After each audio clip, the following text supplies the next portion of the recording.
Before GO number 29 మీద file అయినటువంటి 5 కేసులు ఇవాళ గౌరవ తెలంగాణ హైకోర్టు బెంచ్ ముందుకు రాబోతున్నాయని.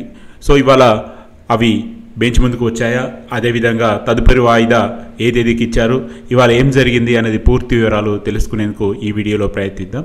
సో మొదటిగా చూసుకుంటే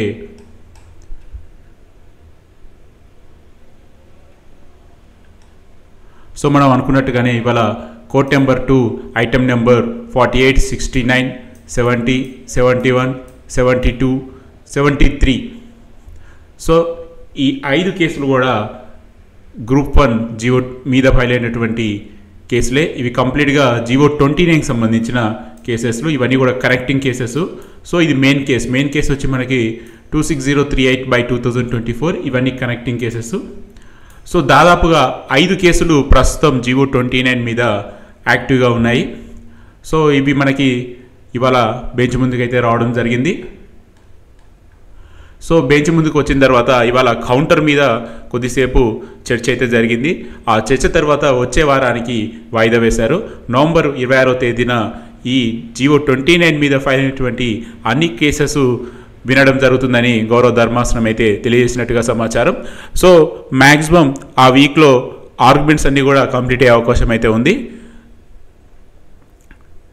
సో మీరు ఇక్కడ చూడొచ్చు, మనకి నెక్స్ట్ లీస్టింగ్ డేట్ వచ్చి 26/11/2024, కేసు నెంబర్ 26038/2024.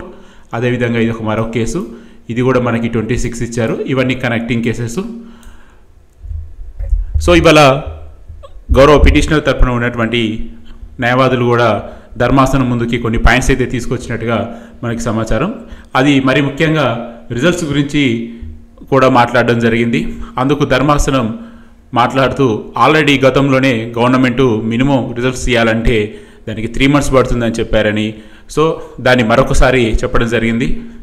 అదేవిధంగా జీవో 29 మీద సుప్రీంకోర్టు ఇచ్చినటువంటి ఒక ఆర్డర్ని కూడా విత్ డైరీ నెంబర్తో సహా చెప్పడం జరిగింది.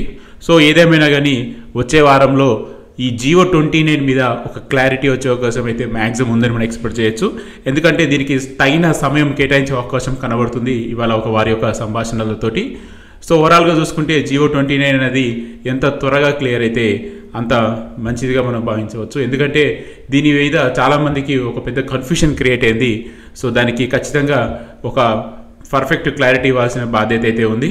సో మరి చూద్దాము మరి ఏం జరుగుతుందని. సో ఓవరాల్గా చూసుకుంటే నవంబర్ 26వ తారీఖు రోజున ఈ 5 కేసులు కూడా ధర్మాసనం ముందుకు రాబోతున్నాయి. సో ఇది ఫ్రెండ్స్ ప్రస్తుతానికి ఉన్నటువంటి అప్డేట్స్.